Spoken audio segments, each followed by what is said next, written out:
Hello again, and welcome to Winning with the Wrangler at Dick Powell's Leadership Corner. Brought to you by Earth, Wind, Fire, Water Training Development, where our passion is building leaders of today and tomorrow. Leaders, what a pleasure it is to be with you today. I am sitting here enjoying a good cup of coffee, and I'm ready to take and really work with you on a situation that I believe that we all need to face. Now, what I'm going to talk about first this morning, I want to let all the leaders out there know that I gather information from many different places and many different people. So if you hear yourself in our conversation today, please remember, it's not all about you. And secondly, I know for a fact that you're going to want to invite me to come out and do a leadership seminar or workshop with your people. Don't hesitate. Get on that calendar as fast as you can. 727-422-1833 or dick@ewfw.org. Either way, get on the calendar as quick as you can. Today we're going to face a subject that, well, it's probably not going to be all that popular. You see, I have learned over and over that when I talk about things that aren't popular, sometimes I get some interesting responses, and that's okay. It's okay. I love to hear from you when we talk about this. Today's first topic is called corporate conscience. Now, many of us work with a corporation or have worked with a corporation. I myself did 30 years with the same corporation, never in the same job. I worked my way from being a lineman, digging holes and climbing poles, to the head of the education department. Well, during that time, I have to tell you, I saw many times when the conscience of the corporation sometimes was misguided. And I thought to myself, what could I do or what should I do about this? So I'm going to ask some questions, and I hope that you're going to answer them for yourself. The first one is this: do corporations, or for that matter, small companies, have a conscience today? Do we really look into the people, the place, the nation, the world, what's going on? Do we have a conscience of what's going on? You know, I'm not saying that this is everyone. But I have to tell you, in the last couple weeks, two of my good friends, this was really hard to take. They were let go for, downsizing, all these other kind of reasons, but it was done on a Friday afternoon with no warning, no severance, because here where we live in Florida, you don't have to give notice, a warning, or severance. After both had been told at the beginning of the week, on Monday, just how much they were appreciated for doing such a great job. So I want you to understand what happened. Both of these people on Monday of that week were brought in and told, well, hey, we're looking over your record. What a great job. We really appreciate all you're doing. And on Friday afternoon, they were asked to leave. Now, I remember when I was asked to leave. New company came in and bought the company where I was working, and I had my 30 years, and basically, in a not very nice manner, they packed my boxes up, and I came to find my whole office packed up, and I was asked to go. Not much knowledge, not much forethought, and at the time, I really took it badly. I have to tell you, after all these years later, they did me a favor of getting me out of that hornet's nest. But this is no way to treat people. Let me tell you something. Now, if I had caught that employee stealing or some other fireable offense, I say, you've got to take and follow the rules and let the hatchet fall. I am saying that if the employers expect a 2-week notice from an employee for leaving the company, but fire someone else without cause on Friday afternoon, it should tell the rest of the employees what kind of company they are working for and how lowly the management is. The company definitely does not have any leadership or business sense. But leaders, ladies and gentlemen, I have seen this happen for years now. For years. And it disturbs me so much that I thought we ought to have a conversation.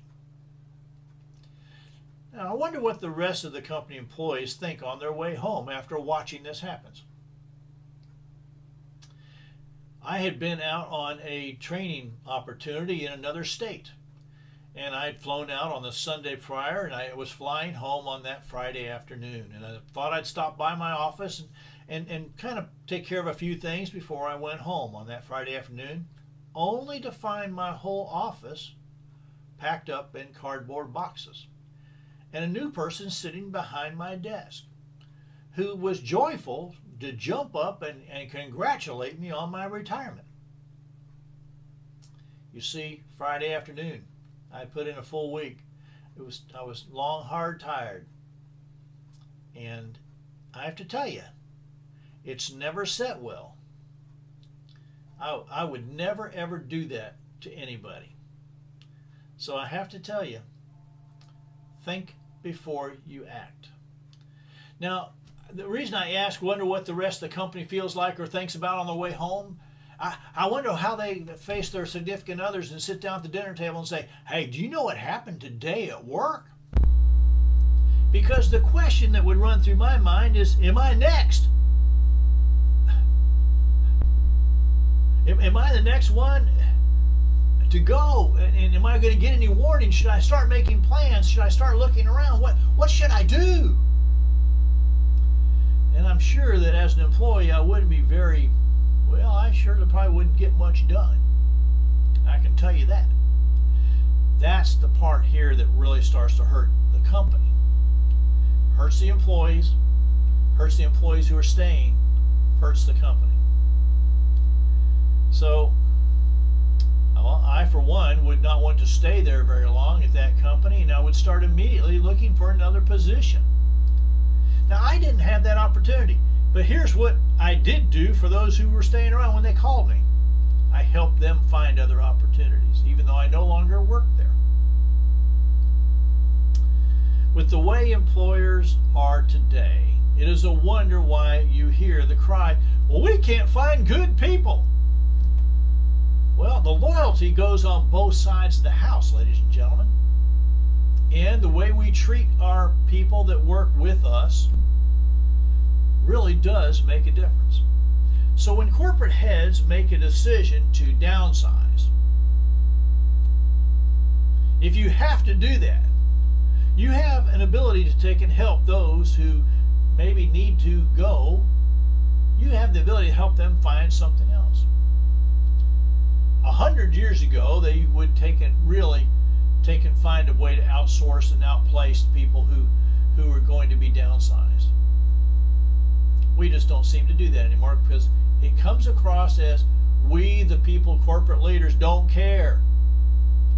And that's so the people say, well, hey, you know, it's just a job for right now. I'm just going to be here for a little while. They're going to take and fire me, or I'm going to find something better. I'm going to come and go. There's no loyalty. And then the company heads go, well, no one sticks around. What do they see and what do they hear? What's the conscience of the company? So, when I was having this discussion with a corporate leader, because in their world this was a common practice of walking people out the door, we had this discussion. He said, well, just what should I have done? And he put his hands on his hips. He was really tight, because this is the way that he's always conducted business.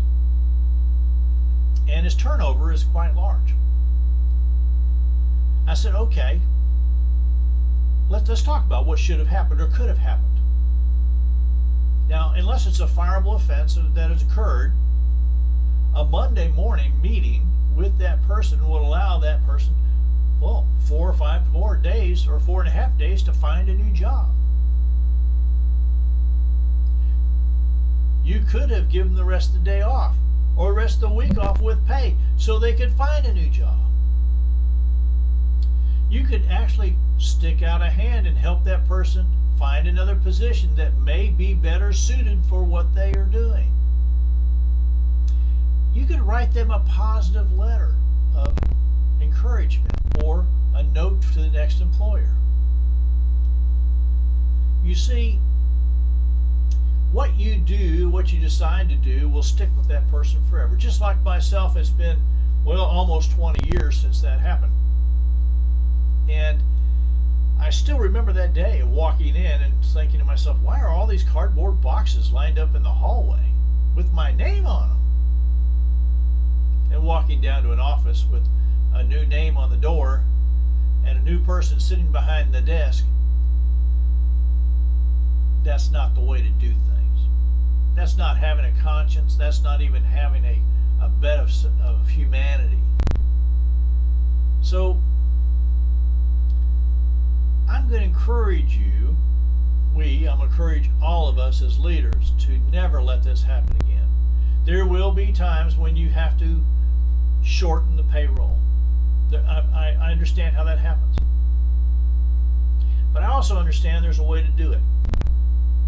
With all the placement facilities and companies that we have at our disposal, there is never a reason to just walk someone out the door unless it's a fireable offense with nothing to grasp onto and nowhere to turn. And to do it on a Friday afternoon, sending the people home in a state of dejection, in a state of quandary, in a state of, boy, I have no idea how I'm going to pay the bills. We can have a conscience. We can do it on a Monday. We can look for what else is available, what other companies might use this talent. Because they've worked for us for a long time, well, they must have some talent. But we as leaders, it's our responsibility to do these things. Not just flick them out into the snow and, well, it's their problem. I've got my problems. I'm trying to keep the company up and running. Don't you understand that? Yeah, I understand that, but I've got bills to pay just like you. Well, I hope you've listened and learned of what not to do.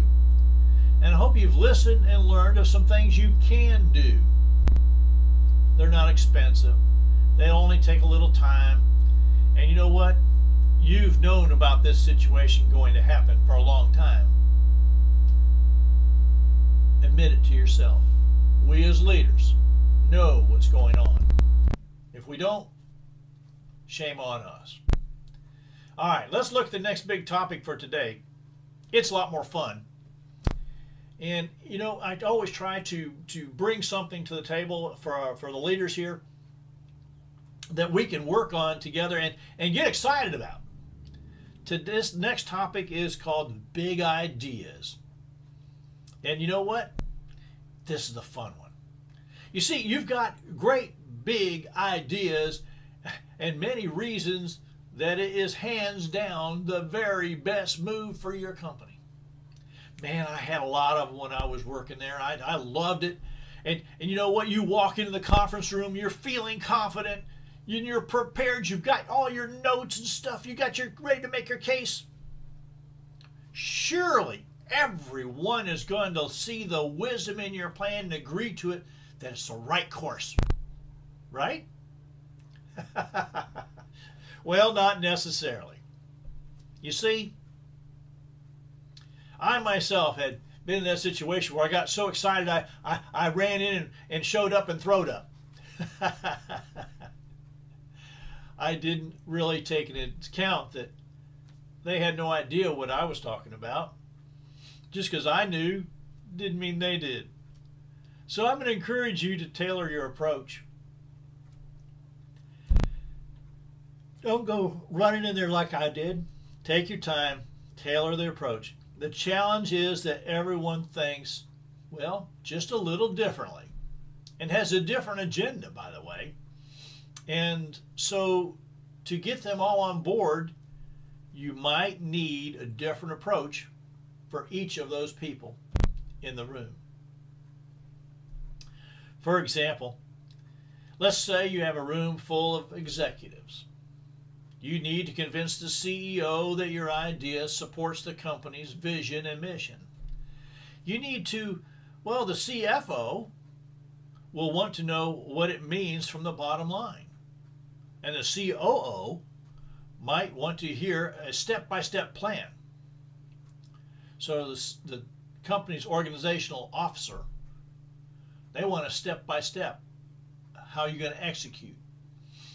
The corporate financial officer, they want to know about money. What's the bottom line? How much is this going to cost and how much are we going to make? What's my rate of investment, rate of return? And the CEO, well, they're looking at it from the company's vision and mission. So you need to look at all those 3 points before you step into that room. Might have the very best idea, but if it's not presented, it's not going to go anywhere. You know, and the vice presidents, those who are sitting around who kind of advise and keep going, well, they're going to be curious to see how the proposed changes will affect their individual divisions. You know, when you put forth an idea like this in front of a board, especially executives, they're thinking about how's it going to affect my people, my group, my budget. And that's what's going through their minds. It's not maybe all about the bottom line. It might not be all about the best idea. It might be just how they're protecting their group. So you need to know who you're talking to. Now, when you understand what drives each individual, you very well might have a better chance of getting them on your side or on board. Now, here are just a few personality types that I'm going to remind you of that you might want to consider how I talk to them or how you talk to them. First of all, there's going to be the numbered people. You know, they just like numbers. These are analytical, logical, data-driven thinkers, and they don't care about your passion or idealistic notions. They could care less. They want statistics, facts, and figures. Show how your idea will save the company money or better to utilize its resources. It's all about numbers. Now, there's also this other person, the hard-nosed person, who, well, they're the skeptics in the room, and either because that's just who they are or because they're testing your confidence. They're not going to take you at your word. They're not going to do it. So with these folks, you must show, not tell.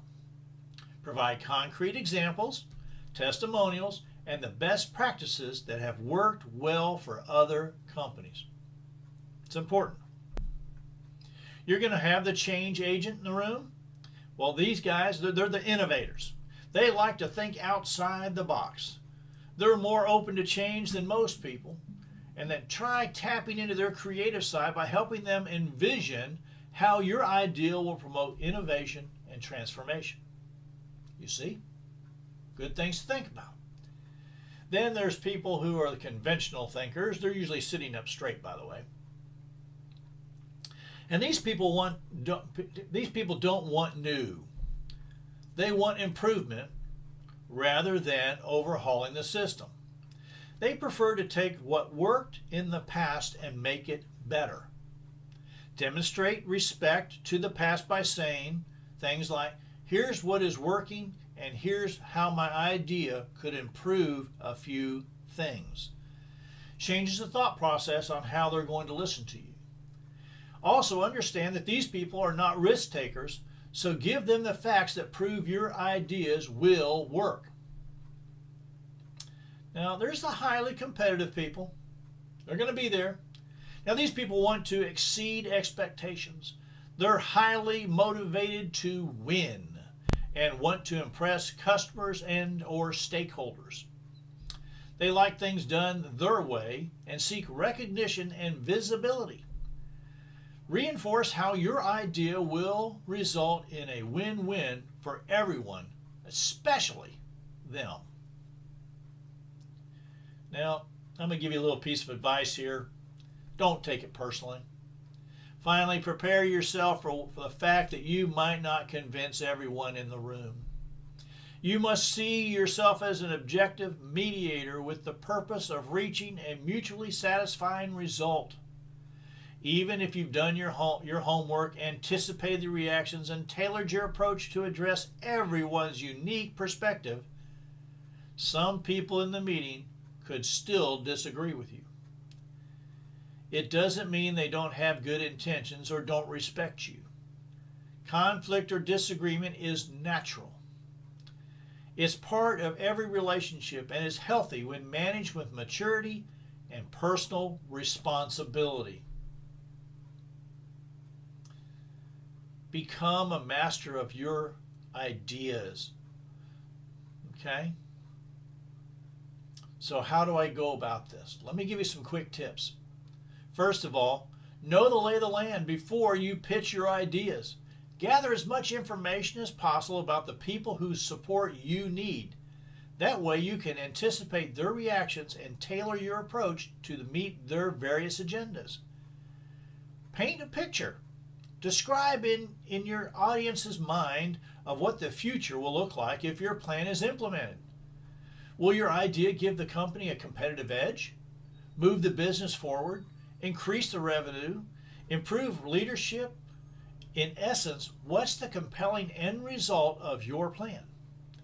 Be really clear about the payoff so that others will take that ownership and accountability for seeing it through. That's an important piece. Win their hearts and their minds. Most people operate from both basic logic and emotion. So, to make it compelling case, you want to hit both. The emotion is the driver, is to deliver your stories, metaphors, and visuals with passion. Speak from the point of view and emphasize their personal benefits such as recognition, carving out their own legacy, and etc. Logic.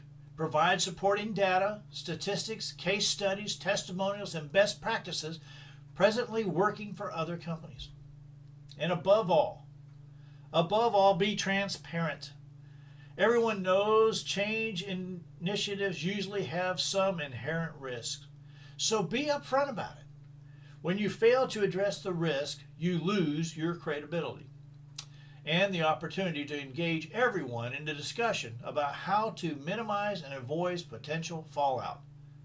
Remember, the unknown is always scarier than reality. So walk them through what could go wrong as well as your plans for addressing the possibilities. Don't go it alone. Don't wait until the big meeting to unveil your idea. Instead, do a little legwork ahead of time. Have informal conversations with the decision makers and influencers. Drop in and explain your position, seeking sponsors who will support your ideas, people who respect and value your opinion. When you know their perspectives ahead of time, you can ask them to speak up in the meeting or even quote them. That is, in my conversation with John, he brought up a good point. Not only does this show that others are on board with your ideas, it also lets supporters feel that their ideas are significant. Consult the critics. If you know that certain people will likely disagree with your idea, have informal conversations with them also. This gives you the opportunity to hear their objections, so you can be prepared to address them during the meeting. It also gives them time to sit with your idea so that you can give a more thoughtful response in the meeting, not just an off-the-cuff answer. You see, remembering that you're not just selling your ideas, you're selling yourself. You stand a far greater chance of soliciting consensus when you walk into a meeting feeling prepared, confident, and supported. That's a lot to take in, isn't it? You know, having a big idea and rushing through it and getting so excited about it and then just getting turned off, it hurts. That's why I brought this to your forefront for you to think about, for you to put some time in and really honestly look at. It's important that we each take time, all the time, to look at our big ideas and how they are working. We need, as corporate leaders, to think about our corporate conscience. How are we looking through everything we do through the vision, our future picture, our mission, our calling, our purpose? How are we using our strategy, our day-to-day opportunities? Are they all looked through those things of our mission and our vision? The corporate conscience needs to always look through there as we work with people. You see, people make companies. Companies don't make people. It's just a fact. Leadership is a big part of that. I want to explain one thing as leaders. Leaders lead people. Managers manage things. And that's a huge difference. Now, a lot of managers are great leaders, but not very many leaders are great managers. And that's the difference there. So know who and what you are, what your role is. But I'm going to encourage all of us to build more leaders. No matter where they're at in the chain of command, no matter where they're at in the corporation, no matter where they're at in our church, no matter where they're at in our family, no matter where they're at in our for-profit or non-profit organization. Having a conscience on how we work and treat people is huge. And that's why I followed this first part up with corporate conscience. I followed up with the big ideas because it goes right along with that. And the big idea is really, I want you to temper how you work with people. To know that the different kinds of people that you're going to face. That's the biggest challenge for us all, is how we face those different personality types. You know, we have to know the numbers people, the hard-nosed people, the change agents, the conventional thinkers, the highly competitive. And above all, not take it so personally that it crushes us if we don't succeed on the first time around. Ladies and gentlemen, this is an important piece to pass on to all those around us, to instruct them on how to go about maybe laying out a big idea. We as leaders, this is what we're called to do, to mentor, to coach, to work alongside. And if someone comes to you and has a big idea, it's up to us to help them see that it's implemented and put into place. You know, what's the worst can happen? When I was in charge of a large organization, I always would tell everybody, you bring me a good idea, and if you tell me how to implement it and all the costs and parts and pieces of the budget, we'll give it a try. If it works, it's your idea. If it doesn't, well, I'll take the hit. The difference is they were willing to take the risk. You know, we had very few fall down, but we had some that fell down, but then got legs underneath them and went forward. So that's the exciting piece of what we need to be doing. I hope you've enjoyed today's piece on big ideas and corporate conscience, because I believe in them so much. I see my time is coming to a close, and I'm getting the high sign over here to get going. So on behalf of myself, Dick Powell, and the whole Leadership Corner team, I want to say thank you for being a part of today's program. Our hope is that you've received a nugget of wisdom and guidance that will help you become a better leader. Now, if you have any questions or comments on today's program, please don't hesitate. Give me a call. 727-422-1833. 727-422-1833. Go to the website, look around, have a good time. Send me an email, dick@ewfw.org, dick@ewfw.org. And you know what? When you're ready for us to come and do a leadership seminar, call us, send us an email, do it quickly, get on our calendar. We book up very quickly over the year. Make sure it happens. We can be of help to you. All right. So until next time, this is D.W. the Wrangler saying, ride hard, ride fast.